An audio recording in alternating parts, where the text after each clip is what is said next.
Apa arti sebuah pengorbanan jika akhirnya ia berbuah pengkhianatan? Selamat datang di Suara Kehidupan, di mana setiap cerita bukan sekadar fiksi, melainkan cermin dari luka yang tak terucapkan dan kekuatan hati yang tak terduga. Saya masih ingat betul bagaimana permukaan telapak tangan saya pecah-pecah dan berdarah demi menyusun satu demi satu batu bata rumah ini 30 tahun yang lalu. Saat itu, Aris masih berusia sangat muda, dan setiap tetes keringat yang jatuh ke tanah kering ini, saya anggap sebagai benih masa depannya, agar ia tidak perlu merasakan kerasnya hidup seperti ayahnya, yang hanya seorang kuli bangunan.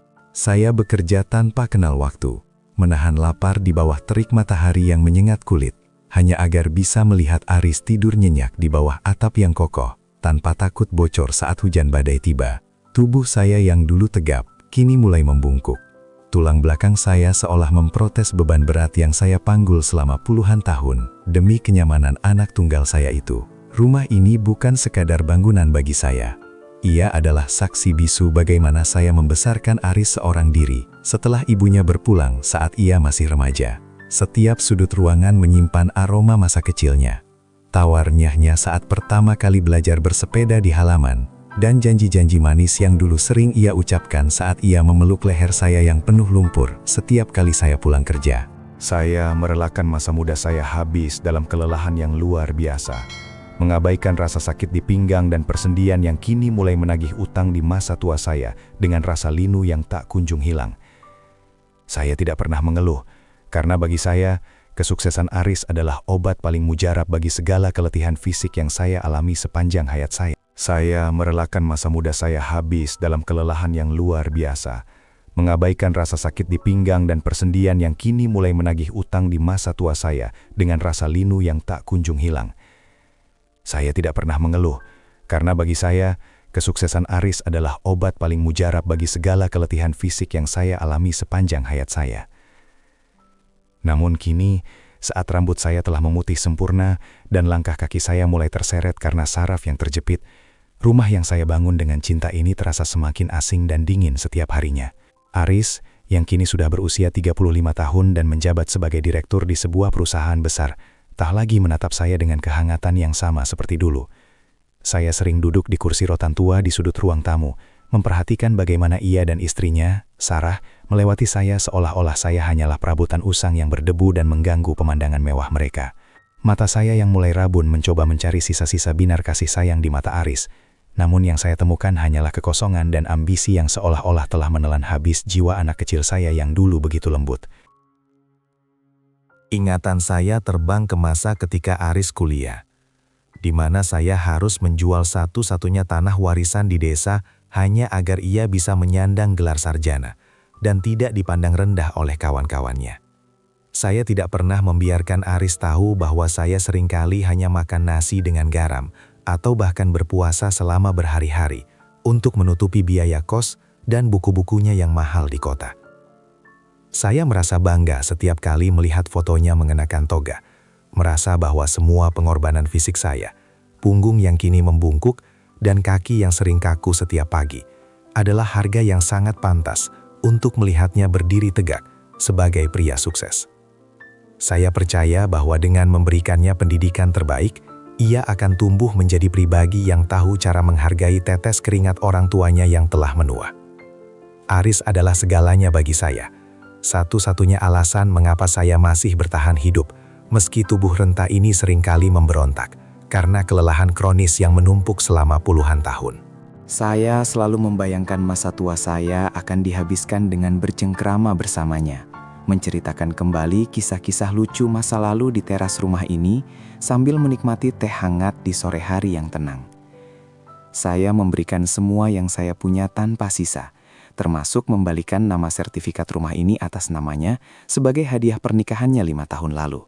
Sebuah bentuk kepercayaan penuh bahwa ia akan menjaga saya sebagaimana saya menjaganya tanpa henti. Saya pikir dengan menyerahkan segalanya, saya telah mengamankan tempat saya di hatinya. Namun ternyata saya salah besar dalam menilai arti sebuah kepemilikan di mata manusia yang sudah dibutakan harta.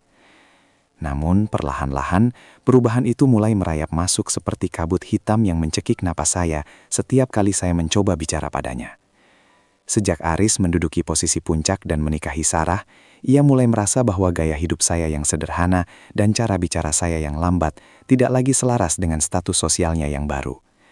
Ia mulai jarang menyapa saya saat pulang kantor, dan jika bicara pun, nada suaranya selalu penuh dengan instruksi dingin atau teguran kecil yang menyayat hati saya yang mulai rapuh. Saya merasakan bagaimana ia mulai menarik diri, membangun tembok tinggi dari tumpukan uang dan gengsi yang membuat saya semakin sulit menjangkaunya, bahkan saat kami berada di bawah atap rumah yang sama. Kehadiran Sarah dalam kehidupan Aris seolah menjadi katalisator yang mempercepat keretakan hubungan kami sebagai ayah dan anak yang dulu begitu erat. Sarah adalah wanita yang elegan, namun memiliki tatapan mata yang sedingin es. Dan sejak hari pertama ia menginjakan kaki di rumah ini, saya tahu bahwa saya bukan lagi bagian dari rencana masa depan yang mereka susun bersama. Dia sering memandang rendah pakaian saya yang pudar, cara makan saya yang mulai tidak rapi, karena tangan saya sering gemetar. Bahkan, bau minyak kayu putih yang selalu saya gunakan untuk meredakan nyeri sendi dianggapnya sebagai polusi bagi hidungnya yang sensitif. Saya mencoba bersikap ramah, namun setiap senyuman saya hanya dibalas dengan lirikan sinis atau helaan napas panjang yang menunjukkan betapa keberadaan saya sangat mengganggunya. Saya ingat betul, suatu malam saat mereka mengadakan jamuan makan malam untuk rekan bisnis Aris, saya mencoba keluar untuk sekedar menyapa dan menawarkan bantuan ringan di dapur. Sarah hanya menatap saya dengan pandangan jijik. Lalu dengan suara setengah berbisik namun cukup tajam untuk saya dengar, dia menyuruh saya untuk masuk kembali ke kamar, agar tidak merusak suasana dengan penampilan saya yang kumal. Aris yang berdiri di sampingnya hanya diam membisu, tidak membela saya sedikit pun. Bahkan ia membuang muka saat mata saya yang berkaca-kaca mencari perlindungan dari mulutnya. Rasa malu yang teramat sangat menyelimuti saya, membuat kaki saya yang gemetar terasa semakin sulit untuk menopang beban tubuh saya saat melangkah kembali ke kamar yang gelap dan sunyi. Rasa sakit di dada saya saat itu jauh lebih hebat daripada rasa sakit di persendian kaki saya yang bengkak karena asam urat yang sering kambuh di cuaca dingin. Saya mulai menyadari bahwa di rumah yang saya bangun dengan cucuran keringat dan darah ini, saya mulai dianggap sebagai orang asing yang menumpang dan membebani kehidupan mereka yang gemerlap. Sarah mulai mengatur segala hal, termasuk jam makan saya yang dibatasi, hanya boleh di dapur saat mereka tidak ada di rumah, agar bau orang tua tidak menempel pada perabotan mahal yang mereka beli. Saya merasa seperti tahanan di rumah sendiri. Ruang gerak saya dipersempit setiap harinya, hingga saya merasa tidak memiliki hak lagi untuk sekedar menghirup udara di ruang tamu yang dulu saya cat sendiri dindingnya. Memasuki usia ke-70, kesehatan saya menurun drastis. Penglihatan saya mulai rabun akibat katarak yang kian menebal, membuat bayang-bayang di rumah ini tampak kabur dan menakutkan bagi saya. Saya seringkali tersandung kaki meja, atau tidak sengaja menjatuhkan gelas, karena tangan yang tak lagi sanggup menggenggam dengan kuat. Dan setiap kali suara pecahan itu terdengar, teriakan Sarah akan menggema dengan penuh amarah. Dia akan mengumpat tentang betapa tidak bergunanya saya, dan betapa merepotkannya merawat orang tua yang berantakan seperti saya. Padahal, saya tidak pernah meminta sepeser pun uang darinya untuk pengobatan saya. Saya seringkali memilih untuk menahan rasa sakit di perut saya sendirian, daripada harus meminta tolong dan mendapatkan caci maki yang membuat air mata saya jatuh tanpa henti. Aris yang dulu begitu lembut dan perhatian, kini seringkali terlihat sangat kesal jika melihat saya duduk diam di ruang tengah dengan mata yang memerah karena kelelahan. Ia akan berkata bahwa ia sudah cukup lelah bekerja seharian dan tidak ingin diganggu oleh pemandangan orang tua yang terus-menerus terlihat menderita di depannya. "Ayah, kalau sakit ya ke kamar saja. Jangan membuat orang rumah ikut pusing melihat wajahmu yang layu begitu," ucapnya suatu kali dengan nada bicara yang begitu dingin hingga membuat jantung saya seolah berhenti berdetak sesaat. Saya hanya bisa menelan ludah, menahan sesak di dada yang rasanya ingin meledak, sambil terus mencoba meyakinkan diri saya sendiri bahwa mungkin Aris hanya sedang tertekan oleh beban pekerjaannya yang berat sebagai direktur. Suatu sore yang mendung, saya duduk di kursi goyang tua di teras belakang, menatap langit yang mulai jingga dengan mata yang perih dan berair karena angin yang menerpa. Saya merindukan Aris kecil yang akan berlari ke pelukan saya saat saya pulang kerja, menceritakan petualangannya di sekolah dengan semangat yang meluap-luap. Kini, pria di dalam rumah itu bahkan enggan menanyakan apakah saya sudah makan atau apakah obat darah tinggi saya masih tersedia di laci. Kesepian ini terasa begitu nyata, membalut tubuh saya yang kurus dan renta seperti kain kafan yang menyesakan, membuat saya merasa seolah-olah saya sedang menunggu ajal dalam pengabaian yang terencana secara sistematis oleh orang yang paling saya cintai di dunia ini. Tanda-tanda pengusiran itu mulai terlihat jelas ketika Sarah dengan kasarnya meminta saya untuk memindahkan semua barang saya ke gudang kecil di dekat area cuci baju, dengan alasan kamar saya akan diubah menjadi ruang yoga. Kamar baru saya sempit, lembab, dan tidak memiliki jendela yang cukup untuk sinar matahari masuk, membuat tulang-tulang saya semakin linu dan batuk saya semakin parah setiap pagi tiba. Saya tidak memprotes, saya hanya mengangguk pasrah sambil menyeret kasur tipis saya dengan langkah yang tertatih-tatih, merasakan martabat saya sebagai seorang ayah sedang dihancurkan perlahan-lahan. Saya melihat bagaimana Aris memperhatikan saya memindahkan barang-barang itu.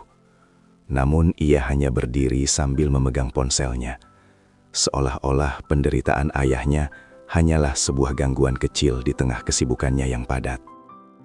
Saya melihat bagaimana mereka mulai membuang barang-barang kenangan saya, termasuk foto-foto lama saya bersama almarhumah istri saya, dan mainan kayu kecil milik Aris, dengan alasan rumah harus terlihat minimalis dan modern. Hati saya hancur melihat wajah istri saya berada di dalam kantong sampah hitam di depan rumah. Namun tenaga saya tidak lagi cukup untuk berdebat atau sekadar memungutnya kembali tanpa memancing amarah Sarah. Saya hanya bisa menangis diam-diam di dalam gudang sempit itu saat malam tiba, meratapi betapa cepatnya cinta berubah menjadi beban yang ingin segera disingkirkan oleh mereka yang pernah kita beri segalanya. Saya mulai bertanya-tanya, di mana letak kesalahan saya dalam mendidiknya, hingga ia tumbuh menjadi pria yang bahkan tidak memiliki rasa iba sedikit pun pada orang tua yang melahirkannya. Aris melihat semua itu. Ia melihat bagaimana saya kesulitan bernafas di ruangan yang pengap dan berdebu itu. Namun ia tetap bungkam di bawah kendali istrinya yang dominan dan haus akan pengakuan sosial. Ia bahkan mulai menghindari melewati area gudang itu, seolah-olah keberadaan saya di sana adalah sebuah aib keluarga yang harus disembunyikan rapat-rapat dari dunia luar. Saya mulai merasa bahwa saya bukan lagi seorang manusia di mata mereka, melainkan sekadar sisa-sisa masa lalu yang mengganggu kemegahan hidup mereka yang sekarang. Dalam kedinginan malam yang menembus dinding gudang yang tipis, saya sering berdoa agar Tuhan memberikan saya kesabaran ekstra untuk menghadapi hari-hari terakhir saya di rumah ini. Rumah yang dulu saya namakan sebagai surga kecil bagi keluarga kami. Eskalasi kekejaman Sarah mencapai puncaknya ketika dia mulai menghina fisik saya secara terang-terangan di meja makan, saat saya mencoba mengambil sepotong tempe dengan tangan yang gemetar hebat. Dia menyebut bau tubuh saya seperti tanah kuburan yang busuk, cara berjalan saya seperti siput yang menjijikan, dan kehadiran saya di rumah ini hanya merusak selera makannya yang berkelas. Saya hanya bisa menunduk dalam, membiarkan butiran air mata jatuh ke dalam piring nasi saya yang dingin. Merasakan setiap kata-katanya seperti sembilu yang menyayat jantung saya yang kian melemah setiap detiknya. Tak ada kata-kata yang keluar dari mulut saya, karena saya tahu, satu patah kata pembelaan diri hanya akan memicu badai yang lebih besar, yang akan membuat Aris semakin membenci saya. Aris, anak yang dulu saya gendong di pundak saat ia kelelahan berjalan, kini malah ikut mengangguk dan meminta saya untuk tidak sering keluar dari gudang agar tidak memalukannya di depan tamu. Ayah, tolonglah mengerti. Teman-teman saya adalah orang-orang penting. Mereka tidak akan paham jika melihat ada orang tua yang gemetar seperti ini di rumah saya. Ucapnya dengan nada dingin yang membuat seluruh tubuh saya menggigil ketakutan. Saya tidak menyangka bahwa kesuksesan yang saya perjuangkan untuknya dengan mengorbankan kesehatan saya sendiri, justru menjadi tembok tebal yang memisahkan nuraninya dari rasa hormat kepada orang tuanya. Saya merasa seperti sampah yang hanya menunggu waktu untuk dibuang ke tempat pembuangan akhir, kehilangan segala fungsi dan arti di mata darah daging saya sendiri yang telah saya manjakan sejak kecil. Setiap hari, saya hanya diberi jatah makan sekali. Itu pun seringkali sisa dari hidangan mereka yang sudah hampir basi, atau bahkan hanya nasi putih, tanpa lauk sama sekali, di meja dapur yang gelap. Perut saya sering melilit karena lapar yang luar biasa. Namun rasa lapar itu tidak ada apa-apanya dibandingkan dengan rasa haus akan sedikit saja pengakuan bahwa saya masih hidup dan masih bernafas di antara mereka. Saya merasa seperti bayangan yang perlahan memudar, kehilangan identitas saya sebagai pemilik rumah, kehilangan harga diri saya sebagai seorang manusia di tangan anak yang dulu pernah berjanji akan menjamin hari tua saya. Kesunyian di gudang itu kini menjadi teman setia saya, tempat di mana saya bisa mengadukan segala rasa sakit hati saya kepada bayang-bayang di dinding yang tidak pernah menghina atau mencaci maki saya. Suatu malam yang sunyi, karena penglihatan saya yang makin memburuk dan pencahayaan yang minim, saya tidak sengaja menabrak vas bunga kristal mahal pemberian kolega Sarah hingga pecah berkeping-keping di lantai ruang tengah. Suara pecahan itu mengundang Sarah keluar dari kamarnya dengan amarah yang meledak-ledak seperti gunung berapi. Dia menjerit histeris seolah-olah saya baru saja melakukan kejahatan besar yang tak termaafkan. Dia mencengkeram lengan saya yang hanya tinggal tulang, mengguncangnya dengan kasar hingga saya nyaris tersungkur ke lantai yang penuh dengan pecahan kaca tajam yang mengancam kulit saya. Dasar tua bangka tidak tahu diri, kau hanya tahu cara merusak barang dan menghabiskan uang di rumah ini, teriaknya tepat di depan wajah saya yang pucat pasi karena ketakutan yang mendalam. Aris keluar dari kamarnya dengan wajah yang terlihat sangat jenuh. Namun bukannya menenangkan istrinya atau membantu saya berdiri, ia malah menatap saya dengan tatapan jijik yang sangat mendalam dan tidak manusiawi. Ia berkata bahwa ia sudah muak mengurus orang tua yang hanya menjadi beban keuangan dan mental bagi keluarga kecilnya yang bahagia dan sedang berada di puncak kejayaan. Ayah harus tahu diri. Rumah ini sudah cukup sempit untuk kelakuanmu yang serampangan itu. Ucapnya dengan suara berat yang menghujam tepat ke jantung saya yang mulai berdegup tidak beraturan. Saya hanya bisa terisak, memohon maaf dengan suara yang parau dan gemetar. Namun mereka meninggalkan saya begitu saja di tengah pecahan kaca, tanpa memperdulikan kaki saya yang sedikit terluka dan berdarah. Malam itu, saya membersihkan pecahan kaca itu sendirian dalam kegelapan total, merangkak di lantai dengan napas yang tersengal-sengal dan hati yang hancur berkeping-keping melebihi vas kristal tersebut. Saya mulai menyadari bahwa di rumah yang saya bangun ini, saya bukan lagi dicintai sebagai seorang ayah, melainkan sedang dikutuk untuk segera pergi atau mati secepat mungkin agar mereka bisa bebas. Setiap serpihan kaca yang saya punguti seolah-olah mewakili serpihan harapan saya terhadap Aris yang kini telah sirna tertiup angin kebencian yang mereka ciptakan sendiri. Saya menangis sejadi-jadinya di lantai yang dingin itu, merasakan betapa rendahnya posisi saya di mata dunia saat ini, seorang kulit tua yang kini diinjak-injak oleh anak yang ia muliakan sepanjang hidupnya. Keesokan harinya, saya mulai merasa menjadi beban yang sesungguhnya. Ketika saya secara tidak sengaja mendengar mereka membicarakan tentang rencana membuang saya ke panti jompo pinggiran kota. Sarah bersikeras bahwa rumah ini akan lebih tenang dan berkelas tanpa kehadiran saya yang berisik dengan batuk-batuk kecil saya yang sering mengganggu tidurnya di malam hari yang sunyi. Aris hanya diam, mengetuk-ngetuk jarinya di meja makan, menunjukkan bahwa dia sedang mempertimbangkan saran istrinya untuk membuang ayahnya sendiri ke tempat asing yang tidak saya kenali. Saya merasa dunia di sekitar saya mendadak runtuh. Panti jompo bagi saya adalah simbol bahwa saya telah gagal total sebagai orang tua dan telah dibuang oleh anak sendiri seolah-olah saya adalah barang rongsokan. Saya ingin sekali berteriak bahwa saya masih bisa mengurus diri sendiri dan tidak akan merepotkan mereka. Namun lidah saya terasa keluh dan dada saya terasa sangat sesak seolah-olah ada beban ribuan ton yang menindihnya. Saya hanya bisa menatap punggung Aris dari kejauhan dengan mata rabun saya, berharap ada secercah kasih sayang atau rasa iba yang tersisa di sana. Namun yang saya temukan hanyalah kekosongan dan ambisi yang buta. Saya merasa pengabdian saya selama puluhan tahun bekerja kasar hingga tubuh saya rusak, kini tidak ada harganya sama sekali di mata mereka yang hanya memuja kemewahan lahiriah.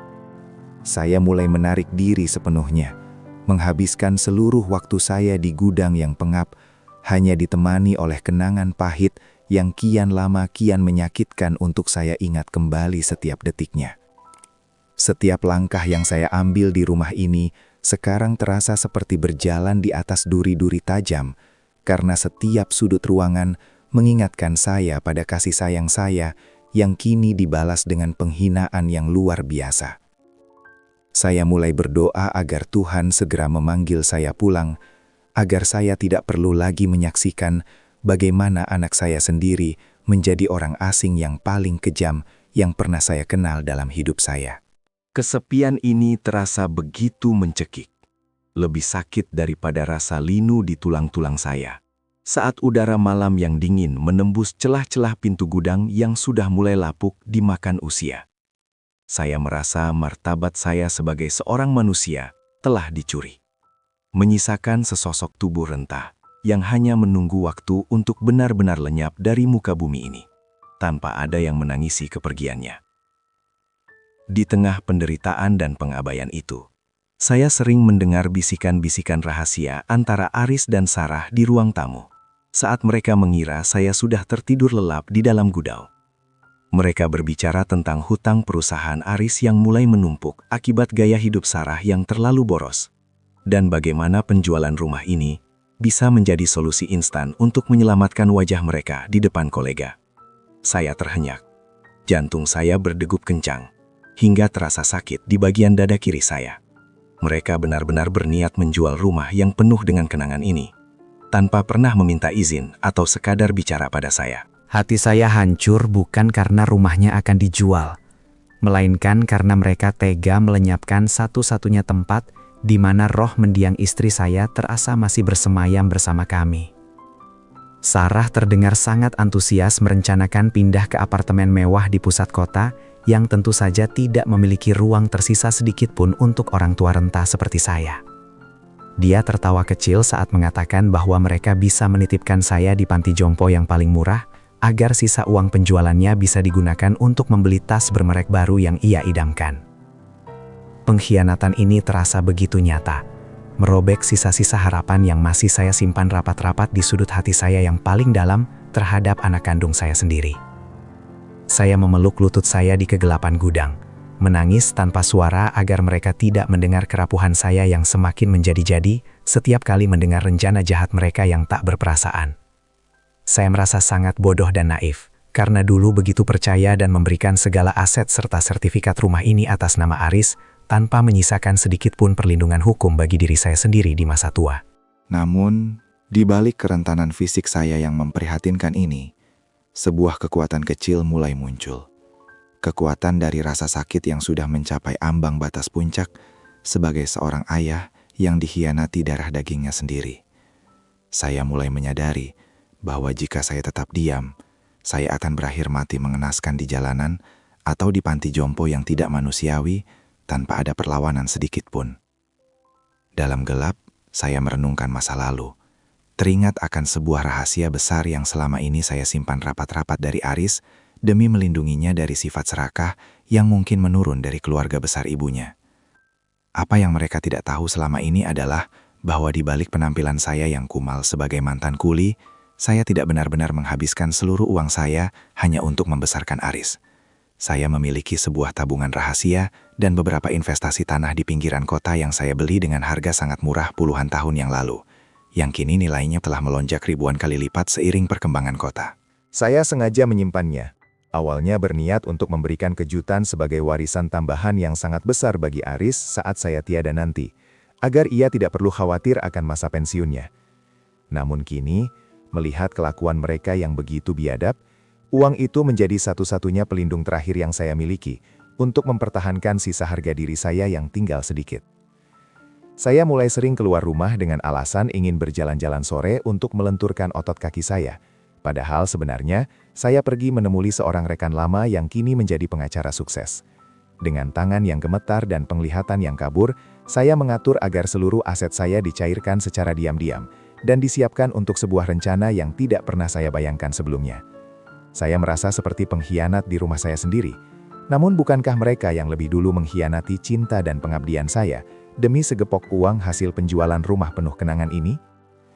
Saya melakukan semua ini dengan hati yang berat.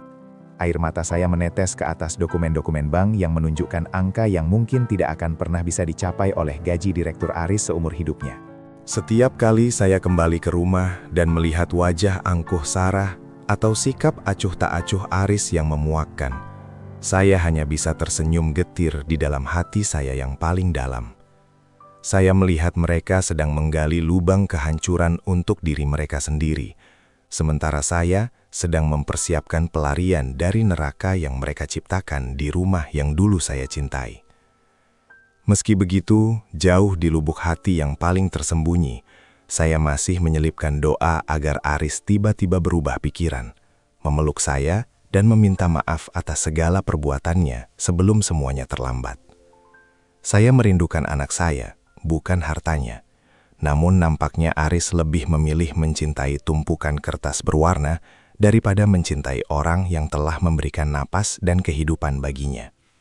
Suatu siang yang terik, seorang agen properti datang ke rumah dengan membawa beberapa orang asing berpakaian necis untuk meninjau bangunan, dan mereka masuk ke gudang saya tanpa mengetuk pintu sedikitpun. Sarah dengan kasarnya menyuruh saya keluar dan berdiri di halaman depan di bawah panas matahari, agar calon pembeli tidak melihat kondisi gudang yang berbau apak karena keberadaan saya. Saya berdiri di sana, bersandar pada pagar besi yang panas. Memperhatikan rumah saya dipamerkan seolah-olah itu hanyalah tumpukan semen tak bernyawa, tanpa sejarah panjang kasih sayang. Mata saya yang rabun pedih karena keringat yang mengalir dari dahi. Namun tak ada seorang pun di rumah itu yang menawari saya seteguk air, atau sekadar tempat berteduh di bawah pohon. Calon pembeli itu menatap saya dengan tatapan iba yang menghina. Namun Sarah segera menjelaskan dengan suara keras bahwa saya hanyalah penjaga rumah lama yang sebentar lagi akan dipindahkan ke fasilitas perawatan khusus. Kata-kata itu seperti paku yang dipukul masuk ke telinga saya, membuat kepala saya pening dan pandangan saya semakin kabur karena air mata yang kembali menggenang. Saya melihat Aris hanya berdiri di ambang pintu, merokok dengan santai sambil membicarakan harga fantastis yang ia harapkan dari penjualan rumah ini untuk menutupi gaya hidup mewahnya. Tidak ada sedikit pun gurat penyesalan di wajahnya saat ia melihat ayahnya sendiri diperlakukan seperti barang rongsokan di depan orang-orang asing yang tidak tahu apa-apa. Malam itu, mereka merayakan kesepakatan awal penjualan rumah dengan memesan makanan mewah dari restoran berbintang. Sementara saya hanya diberi sepotong roti kering dan segelas air putih yang sudah berbau kaporit. Saya duduk di lantai gudang saya yang dingin, mengunyah roti itu dengan susah payah karena tenggorokan saya terasa sangat kering akibat kesedihan yang mendalam dan batuk yang tak kunjung reda. Saya berjanji pada diri sendiri bahwa ini adalah penghinaan terakhir yang akan saya terima karena waktu untuk bertindak sudah semakin dekat dan saya tidak akan membiarkan martabat saya diinjak-injak lebih jauh lagi. Saya menghabiskan malam itu dengan memandangi sertifikat pembelian seluruh kompleks perumahan yang baru saja saya beli tunai lewat pengacara saya. Sebuah ironi yang sangat menyakitkan bagi seorang ayah. Proses penjualan rumah berjalan sangat cepat, seolah-olah mereka ingin segera menyingkirkan saya dan seluruh kenangan masa lalu di rumah ini secepat mungkin tanpa meninggalkan jejak. Aris Ulay membawa beberapa kardus besar ke gudang saya dan memerintahkan saya untuk mengepak barang-barang saya karena pembeli baru akan segera masuk dalam waktu 3 hari ke depan. Ia tidak mengatakan kemana saya akan dibawa. Ia hanya berkata bahwa semuanya sudah diatur, dengan nada bicara yang sangat dingin dan tidak menerima bantahan sedikit pun dari mulut saya. Saya mencoba memegang tangannya yang halus, berharap ada sedikit kehangatan masa lalu yang tersisa. Namun, ia segera menarik tangannya, seolah-olah kulit saya yang keriput bisa menularkan penyakit mematikan padanya. "Ayah, jangan dramatis. Ini semua demi kebaikan kita semua. Panti itu tempat yang bagus untuk orang seusiamu," ucapnya tanpa sedikit pun rasa penyesalan dalam suaranya, yang kini terdengar sangat asing bagi saya. Saya hanya bisa mengangguk pelan, merasakan sisa-sisa harga diri saya hancur dan terinjak-injak di bawah sepatu kulit mahalnya yang mengkilap di atas lantai yang saya bangun sendiri. Saya melihat Sarah sedang tertawa riang di telepon, membicarakan tentang renovasi apartemen barunya yang tidak menyisakan ruang bahkan untuk sebuah foto saya sekalipun. Hati saya sudah tidak lagi merasa sakit, ia sudah mati rasa, tertutup oleh lapisan es kekecewaan yang begitu tebal hingga saya tak lagi bisa menangis seperti biasanya. Tanpa sepengetahuan mereka, saya telah mengatur melalui pengacara saya untuk membeli kembali rumah ini dan seluruh unit perumahan di sekitarnya dari tangan pengembang yang memegang kendali kawasan tersebut. Saya menggunakan seluruh dana simpanan rahasia saya, jumlah yang sangat besar yang bisa membuat Aris bersimpuh di kaki saya jika ia mengetahuinya. Namun saya memilih untuk tetap diam dan mengikuti permainan mereka. Saya menandatangani dokumen-dokumen itu di sebuah kantor pengacara yang sunyi, dengan napas yang memburu dan tangan yang terus gemetar hebat, menegaskan posisi saya sebagai pemilik tunggal perumahan mewah itu. Saya ingin melihat sampai di mana batas kekejaman anak saya, sebelum ia menyadari bahwa dunia yang ia agungkan berada di bawah telapak kaki ayahnya yang ia anggap beban. Hari yang paling saya takuti, sekaligus saya nantikan, akhirnya tiba. Truk pindahan sudah parkir di depan rumah sejak fajar menyingsing, mengeluarkan suara bising yang memekakkan telinga saya yang mulai pekak. Sarah terlihat sangat sibuk mengatur pemindahan barang-barang mewah mereka ke truk. Sementara barang-barang saya yang hanya sedikit diletakkan begitu saja di trotoar jalan yang berdebu tanpa alas. Saya berdiri di sana, di samping koper tua saya yang kusam, menatap rumah yang kini tampak sangat asing, dengan stiker terjual yang tertempel besar di pagar depan yang dulu saya cat dengan tangan sendiri. Tubuh saya menggigil meski matahari mulai terbit, karena kedinginan yang saya rasakan berasal dari lubuk jiwa saya yang paling dalam, yang kini merasa sepenuhnya hampa. Aris mendatangi saya dengan sebuah amplop coklat tipis, berisi sedikit uang, dan sebuah alamat panti jompo yang terletak sangat jauh di pinggiran kota yang tidak terjangkau transportasi umum. "Sopir taksi akan mengantarmu ke sana sebentar lagi, Ayah. Saya tidak bisa mengantarmu karena harus segera ke kantor untuk urusan mendesak," ucapnya tanpa sedikit pun berani menatap mata saya secara langsung. Saya menerima amplop itu dengan tangan yang kaku dan kedinginan, merasakan betapa ringan dan murahnya harga seorang ayah di mata anak yang telah ia perjuangkan hidupnya dengan seluruh taruhan nyawa. Tidak ada pelukan perpisahan. Tidak ada ucapan terima kasih atas puluhan tahun perlindungan. Hanya sebuah pengusiran halus yang dibungkus dengan alasan kesibukan duniawi. Sarah kemudian mendekat dengan senyum kemenangan yang sangat menyakitkan. Dia berkata bahwa akhirnya dia bisa bernapas lega karena tidak perlu lagi mencium bau orang tua rentah di sekitarnya setiap hari. Caci makinya kali ini begitu kasar dan vulgar, hingga beberapa tetangga yang lewat berhenti sejenak untuk menyaksikan drama yang memilukan itu, dengan tatapan penuh keprihatinan pada saya. Saya hanya diam membisu, membiarkan setiap kata pedasnya meresap ke dalam luka saya yang sudah bernanah, menunggu momen yang tepat untuk menunjukkan kenyataan pahit yang sebenarnya kepada mereka. Saya merasa seperti pohon tua yang akarnya sedang dicabut paksa dari tanah kelahirannya, membiarkan dahan-dahannya layu dan jatuh ke tanah dalam kehinaan yang tidak pernah saya bayangkan sebelumnya. Tepat saat mereka hendak masuk ke mobil mewah mereka untuk pergi meninggalkan saya yang terduduk lemas di trotoar, sebuah mobil hitam mewah lainnya berhenti tepat di depan gerbang rumah kami. Seorang pria berseragam rapi dengan logo pengembang perumahan terbesar di kota ini keluar dan segera membungkuk hormat kepada saya dengan sangat dalam di depan mata Aris dan Sarah. "Selamat siang, Pak Rahman." Saya di sini untuk menyerahkan kunci utama seluruh kompleks perumahan ini kepada Anda, pemilik sah yang baru. Ucap pria itu dengan suara yang sangat lantang. Aris tercengang. Wajahnya memucat seketika hingga tampak seperti mayat, dan ponsel di tangannya jatuh ke aspal saat dia menyadari apa yang baru saja terjadi di depan matanya. Sarah yang tadinya begitu sombong dan penuh caci maki, kini tampak seperti orang bodoh yang kehilangan lidahnya. Matanya membelalak menatap saya dan pria berseragam itu bergantian dengan rasa tidak percaya.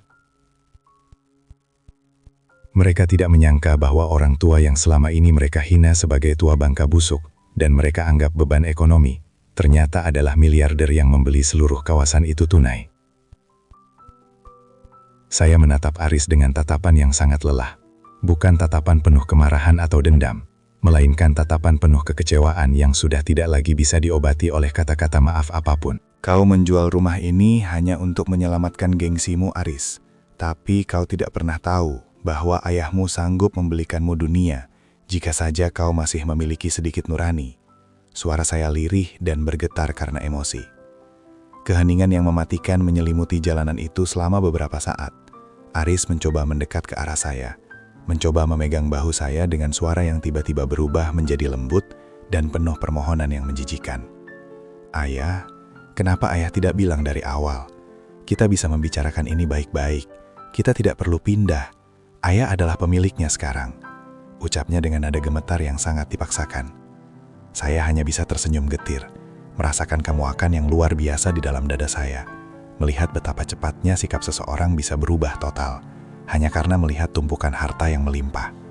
Hati saya yang sudah hancur, kini semakin tertutup rapat, menyadari bahwa anak saya hanya mencintai harta yang saya miliki, bukan jiwa yang telah membesarkannya dengan penuh cinta. Sarah yang tadi menghina saya sebagai tua bangka menjijikan, kini mencoba berlutut di depan kaki saya yang bengkak dan berdebu, memohon maaf dengan air mata buaya yang sangat mengganggu pandangan saya. Dia mulai memuji-muji kebaikan saya di masa lalu dan mengatakan bahwa dia hanya sedang berada di bawah tekanan besar, sehingga kehilangan kendali atas mulutnya yang tajam. Saya menjauhkan kaki saya dari sentuhannya, merasa sangat perih di hati melihat betapa murahnya harga martabat mereka berdua di hadapan kekuasaan uang yang baru saja saya tunjukkan. Saya melihat kemunafikan yang begitu nyata di wajah mereka, sebuah pemandangan yang membuat saya merasa semakin asing dengan orang-orang yang dulu saya anggap sebagai keluarga tercinta saya sendiri. Rasa sakit di seluruh sendi tubuh saya terasa semakin hebat, karena saya sudah terlalu lama berdiri di bawah terik matahari yang menyengat kulit saya yang tipis dan rapuh. Saya melihat ke sekeliling kompleks perumahan yang kini secara resmi menjadi milik saya sepenuhnya. Sebuah kemewahan yang dulu saya impikan bisa saya nikmati bersama cucu-cucu saya di masa tua. Namun, kini kemewahan itu terasa hampa dan tidak berguna. Seperti istana pasir yang indah di pinggir pantai, namun tidak memiliki fondasi kasih sayang sedikit pun di dalamnya untuk saya tinggali. Saya menyadari bahwa uang sebanyak apapun tidak akan pernah bisa membeli kembali rasa hormat Aris yang telah hilang, atau memutar balik waktu ke masa ketika ia masih menjadi anak yang tulus. Aris terus meracau tentang rencana masa depan mereka di rumah ini, seolah-olah pengusiran yang ia lakukan beberapa menit lalu tidak pernah terjadi dalam sejarah hidup kami. Saya menatapnya dengan sisa-sisa penglihatan saya yang kabur, melihat seorang pria dewasa yang fisiknya mirip dengan saya, namun jiwanya sudah mati ditelan keserakahan duniawi yang fana. Saya merasa sangat sendirian di tengah kerumunan itu, merasa bahwa kemenangan saya dalam hal materi hanyalah sebuah ironi pahit yang semakin memperjelas kegagalan saya sebagai seorang ayah dalam mendidik moral anaknya. Angin sepoi-sepoi yang berhembus tidak lagi terasa menyejukkan, melainkan terasa seperti bisikan kematian yang memanggil-manggil saya untuk segera mengakhiri semua panggung sandiwara yang melelahkan ini. Momen puncak konflik terjadi ketika saya menyatakan dengan suara yang tegas, meski bergetar, bahwa saya tidak akan membiarkan mereka kembali menginjakan kaki di rumah ini, meskipun saya adalah pemilik sahnya. Aris mulai berubah kembali menjadi sosok yang kasar saat menyadari bahwa saya tidak akan luluh oleh rayuannya yang palsu dan penuh dengan kepentingan materi semata. Dia mulai berteriak bahwa sebagai anak kandung, dia memiliki hak secara hukum atas apa yang dimiliki ayahnya, menunjukkan betapa otaknya sudah benar-benar diracuni oleh hak milik tanpa tanggung jawab moral. Dia lupa bahwa beberapa saat lalu, dialah yang telah menjual rumah ini dan mengusir saya dengan amplop coklat berisi uang receh yang kini tergeletak di aspal panas itu. Sarah mulai berteriak histeris di tengah jalan, menyalahkan Aris karena dianggap tidak becus merayu saya agar memberikan akses ke kekayaan rahasia yang baru saja terungkap itu. Mereka mulai saling berteriak dan menyalahkan satu sama lain di depan umum, menunjukkan betapa rapuhnya hubungan pernikahan mereka yang hanya dibangun di atas pondasi harta dan status sosial. Saya berdiri di sana dengan tubuh yang gemetar hebat, menyaksikan kehancuran moral anak dan menantu saya, dengan air mata yang terus mengalir deras membasahi pipi saya, yang keriput dan layu. Dada saya terasa sangat sesak, napas saya menjadi pendek-pendek, dan saya harus berpegangan erat pada pagar besi yang dingin, agar tidak jatuh pingsan karena guncangan batin yang luar biasa dahsyat. Saya merasa dikhianati untuk yang kesekian kalinya dalam satu hari. Pertama oleh kebencian dan pengabaian mereka, dan sekarang oleh cinta palsu yang mereka tunjukkan, hanya karena saya memiliki harta yang melimpah. Tidak ada lagi tempat bagi saya di hati mereka, dan kini saya menyadari bahwa tidak ada lagi tempat bagi mereka di dalam hidup saya, yang mungkin tinggal menghitung hari di dunia ini. Saya melihat mereka bukan lagi sebagai anak dan menantu, melainkan sebagai dua orang asing yang sedang memperebutkan bangkai kasih sayang, yang sudah lama mereka bunuh sendiri. Kesedihan ini begitu dalam, hingga saya merasa seolah-olah jiwa saya sedang ditarik keluar dari tubuh renta saya, yang sudah tak berdaya lagi menghadapi kenyataan pahit ini. Dalam puncak kemarahannya karena merasa tidak bisa menguasai harta saya, Aris mencoba merebut tas kusam yang saya pegang erat, yang berisi dokumen-dokumen penting kepemilikan aset-aset saya di kota ini. Kekasaran fisiknya kembali muncul dengan lebih brutal. Ia mendorong saya dengan sangat kuat hingga saya terjatuh ke aspal panas, menyebabkan siku dan lutut saya yang sudah rentah, lecet dan mengeluarkan darah segar. Kalau aku tidak bisa mendapatkan kemewahan ini, maka kau juga tidak akan tenang hidup di sini, tua bangka sialan! Teriaknya dengan wajah yang merah padam karena murka yang tak terkendali. Saya tergeletak di jalanan, merasakan denyut nyeri yang luar biasa di pinggul saya. Namun rasa sakit fisik itu kalah jauh dengan rasa hancur di dalam dada saya melihat anak saya sendiri bertindak seperti binatang. Tetangga-tetangga yang tadinya hanya menonton mulai berhamburan keluar untuk melerai, namun Aris dan Sarah seolah-olah sudah kehilangan akal sehat mereka karena keserakahan yang membutakan mata batin mereka sepenuhnya. Saya hanya bisa duduk bersimpuh di aspal, merintih pelan bukan karena luka di kulit saya, melainkan karena luka di jiwa saya yang rasanya sudah hancur tak berbentuk lagi oleh perlakuan darah daging saya sendiri.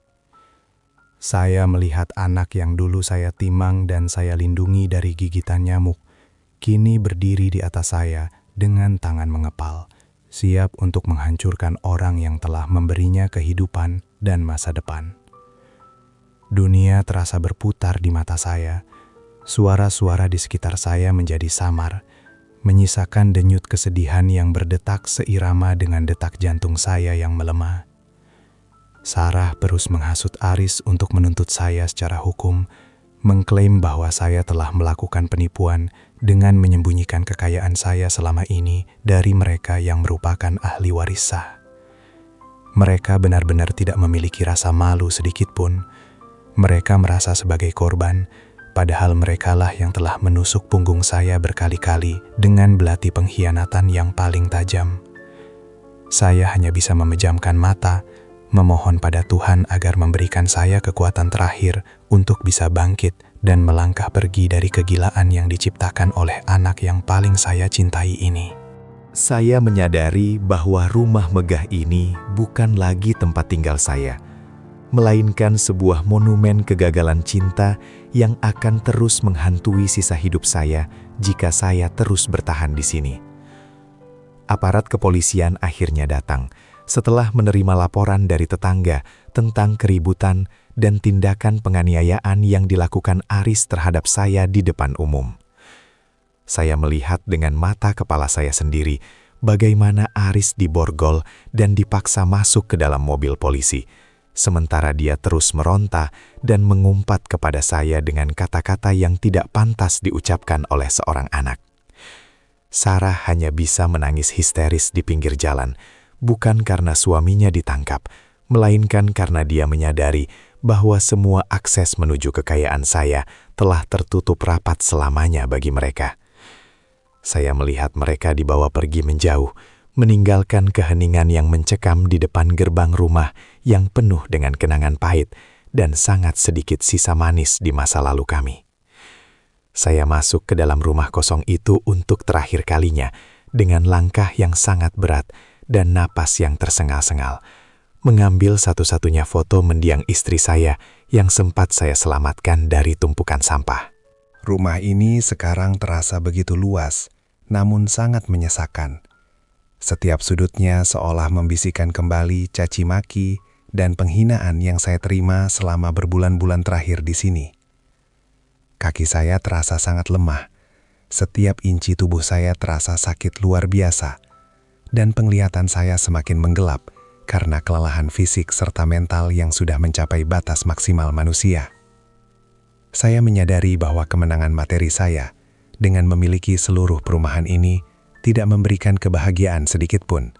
Ia justru terasa seperti beban baru yang sangat berat untuk saya panggul sendirian.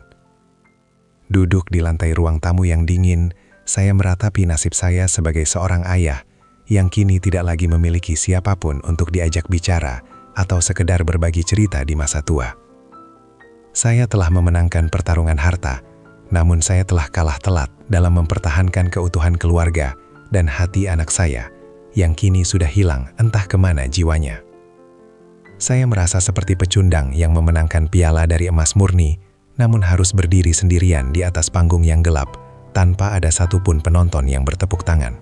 Kesunyian di dalam rumah ini jauh lebih menakutkan daripada suara teriakan Sarah tadi, karena sunyi ini menandakan akhir dari segala harapan saya tentang sebuah keluarga yang bahagia di hari tua saya yang singkat. Saya memutuskan untuk memanggil pengacara saya malam itu juga, dan membuat sebuah keputusan besar untuk menghibahkan seluruh kepemilikan kompleks perumahan ini kepada Yayasan Panti Asuhan dan Panti Jompo. Saya tidak menyisakan sepeser pun untuk Aris ataupun untuk diri saya sendiri, karena saya ingin pergi dari tempat ini dengan tangan kosong, sebagaimana saya datang ke dunia ini tanpa beban apapun. Saya menandatangani surat-surat hibah itu dengan tangan yang sangat gemetar, disaksikan oleh pengacara saya yang menatap saya dengan rasa hormat bercampur kesedihan yang mendalam di matanya yang berkaca-kaca. Saya merasa sedikit lega setelah melepaskan beban harta yang justru menjadi pemicu hancurnya kemanusiaan di dalam diri anak kandung saya sendiri selama ini. Saya mulai mengemasi satu koper kecil yang sudah tua dan kusam, berisi beberapa helai baju lama yang masih layak pakai, dan sebuah selimut usang yang dulu sering digunakan Aris saat dia jatuh sakit di masa kecilnya. Saya tidak membawa uang banyak, hanya cukup untuk biaya hidup sangat sederhana di sebuah desa terpencil, di mana tidak ada orang yang mengenal saya sebagai miliarder ataupun sebagai ayah yang dibuang. Saya ingin menghabiskan sisa napas saya yang tinggal sedikit dalam ketenangan yang hakiki, jauh dari hiruk-pikuk kota dan bayang-bayang wajah Aris serta Sarah yang telah mencabik-cabik martabat saya sebagai manusia. Hati saya masih terasa sakit. Namun kini rasa sakit itu mulai berubah menjadi kepasrahan yang dingin dan tak bersuara, menyatu dengan malam yang semakin larut. Saat saya melangkah keluar dari pintu depan untuk yang terakhir kalinya, saya mencium aroma kayu dan debu rumah ini, membiarkan segala kenangan indah di masa lalu terkunci di dalamnya untuk selamanya. Saya tidak menoleh lagi ke belakang, meski hati kecil saya terus merintih memanggil nama Aris. Berharap dengan mujizat dia akan datang mengejar dan memeluk saya dengan tulus sebelum saya benar-benar pergi. Namun, jalanan di depan rumah tetap sunyi dan sepi. Hanya ada suara jangkrik yang menemani langkah tertatih saya menuju gerbang kompleks yang kini tak lagi saya anggap sebagai milik saya. Saya merasa seperti pengembara yang kehilangan arah, membawa luka yang tidak akan pernah sembuh oleh waktu, melangkah menuju kegelapan yang siap menelan sisa keberadaan saya di dunia yang kejam ini. Kini saya duduk bersandar di sebuah tembok kusam di sudut terminal bus yang sepi, jauh dari kemegahan rumah dan perumahan yang baru saja saya lepaskan, dengan hati yang hampa dan kosong. Angin malam yang sangat dingin menembus jaket tipis saya, membuat tubuh renta saya menggigil hebat dan batuk saya semakin parah di tengah kesunyian terminal yang mencekam ini. Saya menatap ke arah aspal yang basah oleh sisa hujan, menyadari bahwa di usia setua ini, saya benar-benar telah menjadi orang asing bagi dunia, dan bahkan bagi anak saya sendiri. Saya tidak memiliki tempat tujuan yang pasti. Saya hanya mengikuti kemana bus berikutnya akan membawa tubuh lelah ini, menjauh dari segala penderitaan yang pernah saya alami di rumah saya sendiri. Caci maki Aris dan Sarah masih terngiang-ngiang dengan sangat jelas di telinga saya. Lebih menyakitkan daripada rasa lapar yang mulai melilit perut saya yang belum terisi sejak siang tadi karena stres yang luar biasa. Saya tidak pernah menyesal telah memberikan masa muda saya untuk Aris. Saya hanya menyesal mengapa cinta yang begitu besar justru bisa menghasilkan kebencian yang begitu dalam di hati seorang manusia. Saya merapatkan selimut usang di bahu saya, mencoba mencari sisa-sisa kehangatan dari kenangan masa kecil Aris yang dulu sangat mencintai ayahnya, sebelum ia dibutakan oleh kemilau harta duniawi. Di sini, di tengah hiruk-pikuk orang asing yang tidak memperdulikan saya merasa martabat saya sebagai seorang ayah telah mati, menyisakan sesosok tubuh yang hanya menunggu waktu untuk benar-benar berhenti berdenyut. Mata saya yang rabun kini hanya bisa melihat bayangan kabur dari lampu-lampu bus yang datang dan pergi, tanpa ada satupun yang terasa benar-benar bisa membawa saya pulang ke rumah yang sebenarnya, yaitu hati yang tulus. Saya pasrah pada setiap detik yang berlalu, membiarkan tubuh yang gemetar ini tetap diam di tempat, menatap kosong ke arah kegelapan malam yang seolah tidak akan pernah berakhir bagi saya. Saya adalah seorang ayah yang telah memberikan segalanya, namun kini harus berakhir sebagai orang asing yang terlunta-lunta di jalanan, menanti ajal dalam kesendirian yang abadi, tanpa ada tangan anak saya yang akan menggenggam tangan saya saat napas terakhir saya tiba. Kesunyian ini kini menjadi satu-satunya kawan setia saya, membungkus seluruh sisa hidup saya dalam tragedi yang tidak akan pernah diceritakan oleh siapapun setelah saya tiada nanti.